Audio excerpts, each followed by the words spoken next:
Wizards of the Coast just announced a lot of stuff, actually. The MagicCon schedule without a European event, I'll probably do a video on that later in the week, and the new schedule for the RC season, or the RCQ season feeding into the RCs, the regional championships, the path to the Pro Tour. Again, with all these Pro Tours taking place in North America as well. It's kind of an issue, really. There is a whole world out there, including a whole part of Europe, South America, Asia. There's all sorts of spots where people are playing Magic that Wizards just kind of don't notice or seem to care about. It's frustrating. If you're looking to pick a single or sealed product, whether it be standard singles, modern singles, or heaven forbid some Pioneer singles, check out CoolStuffInc.com. Foundation pre-orders are up. If you use the code KENOBI at checkout, you get 5% off your order. It helps to support the channel, and you get one of these wicked Orc Army tokens for using my code as well. It's actually not really usable in Pioneer, and I guess Orc Armies are still a thing in Modern.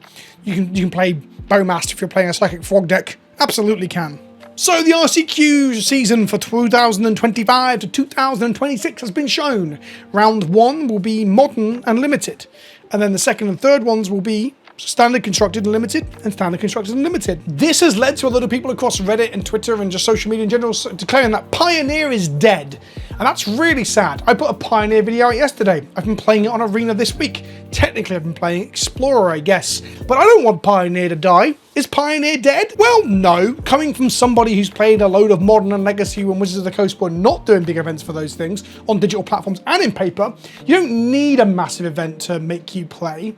However, finding games is a lot harder when people are focusing on other formats. There's a problem in contemporary Magic where some stores won't even run things beyond Commander or whatever the current competitive thing is, if you're lucky.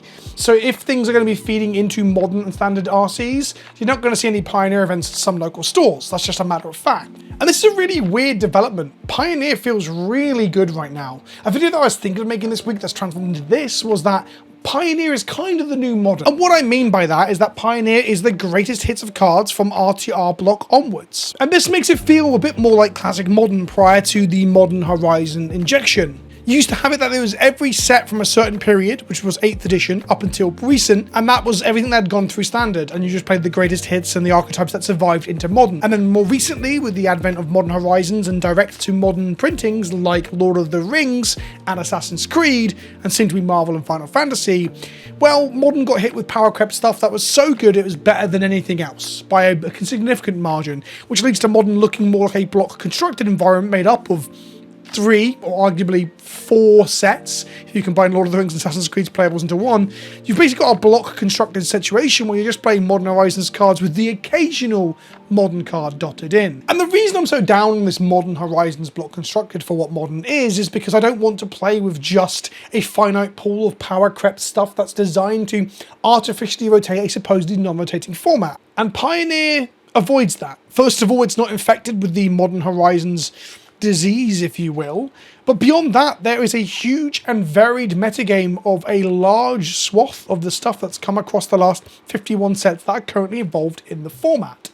This is the metagame breakdown for the regional championships for SCGCon the weekend before last. What you'll notice is that the highest percentage of decks involved are 15% of the metagame, as always Control, in slightly varied versions, being 15%. Rakdos Aggro being almost another 15%. But this is actually a really wide and varied field when you compare to things that are like Modern right now, where it's between 30 and 50%, depending on where you get your data from, that red-white energy is running around. 63% of decks in Modern, of course various archetypes, will be playing the One Ring. There's a homogenization of that format through the power creep of the stuff put into it. It's really funny because it's a block constructed environment, but even within that confine, the cards being played are not internally balanced and thus sway strongly towards certain things that are more busted or more consistent than the rest. This metagame breakdown looks incredible. Now, this isn't an absolutely dream scenario. There are some things that you could argue are issues. For example, you will notice a lot of either Rakdos or color pairings involving red-black in this lot here. Rakdos Aggro and Rakdos Transmogrify, for example, make up over 20% of the metagame. Further to this, if we look at the most played cards, Goldfish data here, Fatal Push comes in at 48% of decks playing it, Thoughtseize is in 48% of decks, Unlicensed Hearse as a graveyard attack card because there's a lot of graveyard decks in the format is 37% because it's just so goddamn good, and Duress the worst Thoughtseize in many ways. Better against aggro, I guess, if they're a spell-based aggro. Either way, 29%. Going into this video, I thought I was going to laugh about how much Fable the Mirror Breaker was part of the metagame, but the reality is black is the strongest color. Now, there's also a point here to be made that these cards help the format stay in check. A lot of the big decks that I broke out recently are playing a lot of the busted stuff from current standard or the standard just rotated. So for example, the mono red decks that are currently turn 2ing people are actually pretty good in Pioneer as well as they are in standard, and thus a card like Fatal Push is a necessity to stop those things from being too present. Same with Thoughtseize. There's a lot of decks with like combo finishes, and hand attack is one of the best ways to disrupt combos by pulling it apart way ahead of someone deploying the pieces.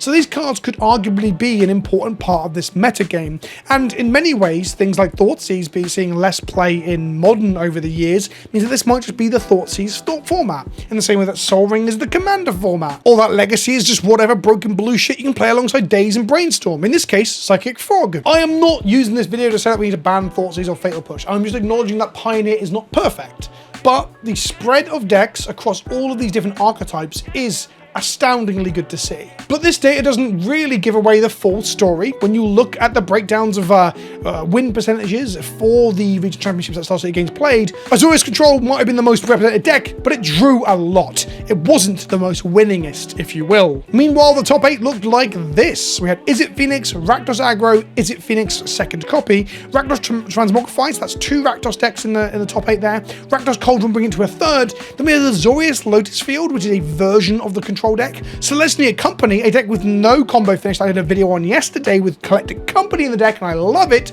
and Enigmatic Incarnation, a deck playing the Enigmatic Incarnation like birthing pod for enchantments card. Again, I think there might be some considerations to how Rakdos is a dominant sort of like setup or base or shell perhaps, but again, that top 8 seems relatively diverse, or at least it is compared to some of the shit you're seeing in Modern these days. The last point I'll make about this regional championship before I stop talking about it and it fades into the background is that there was like 1,800 players, that we had commentary being ran by Star City Games online with Cedric Phillips and Patrick Sullivan doing the commentary. It really felt like nature was healing. It really felt like we were back, baby. We're playing competitive, non-rotating formats with diverse metagames, with all sorts of options for what you can do from combo to aggro to control, and I felt like Magic was back.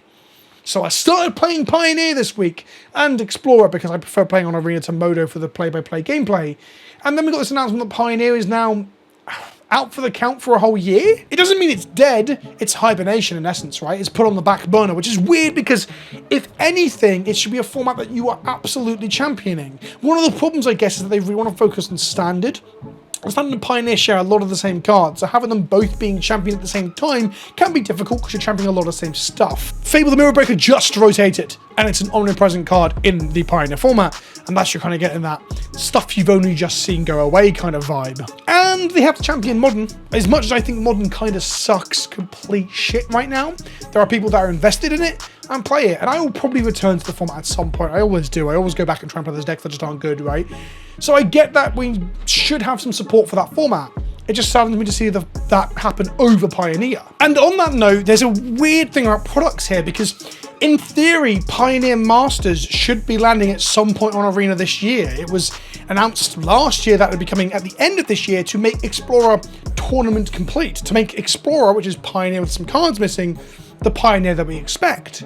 And that's nowhere to be seen at the moment. There's no announcement about it. But what it is, it will be a limited environment draft set on Arena exclusively that gives you reprints of all the cards that you might want to get hold of, plus new stuff that's not been on the client before. Things like Gideon, Ally of Zendikar, as an example. There's a whole swath of them that are missing from the client currently that can be put into it via the Masters thing.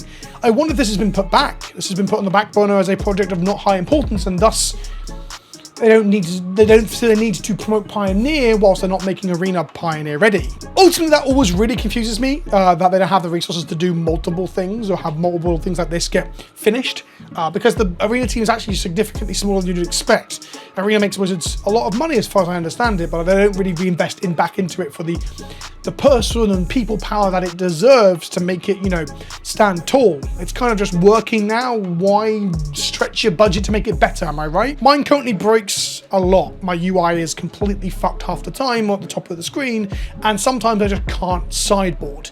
It's pretty damn dreadful for a digital client. I always thought like it's not as bad as people have made out. I always wonder if I was too harsh on it. And then it does something like this, and I'm like, no, I wasn't harsh enough. So ultimately, Pioneer is not dead. I think it's better than Modern as a format that I do encourage you to try playing on Magic the Gathering Online, on Arena, and hopefully in paper too. And that's the point I'll end on, is that dropping support from it at a higher competitive level arguably shouldn't cause the format to fall away from itself, right? It shouldn't cause people to stop playing because you still own the cards and the format is still fun and you can still compete within it if people put on events somewhere, right? Like, you know, grassroots and all that. The problem is that we live in an ecosystem of Magic where stores and events are so incentivized to cater to the Commander player, right? Like, Command Fests take up parts of time and budgets for players and companies. That means that there's just less space for competitive gaming in the Magic sphere, and thus the focus will be on the formats that are competitive.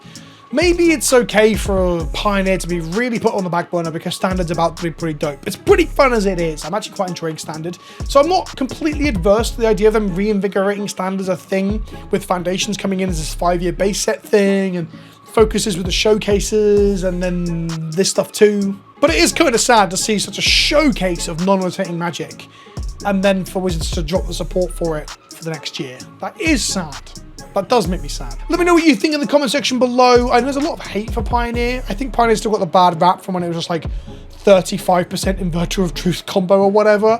Like, we are a long way from that now. There's so many cool and powerful effects that have gone into it over the last 3 or 4 years of Standard that we now have a really interesting competitive game mode.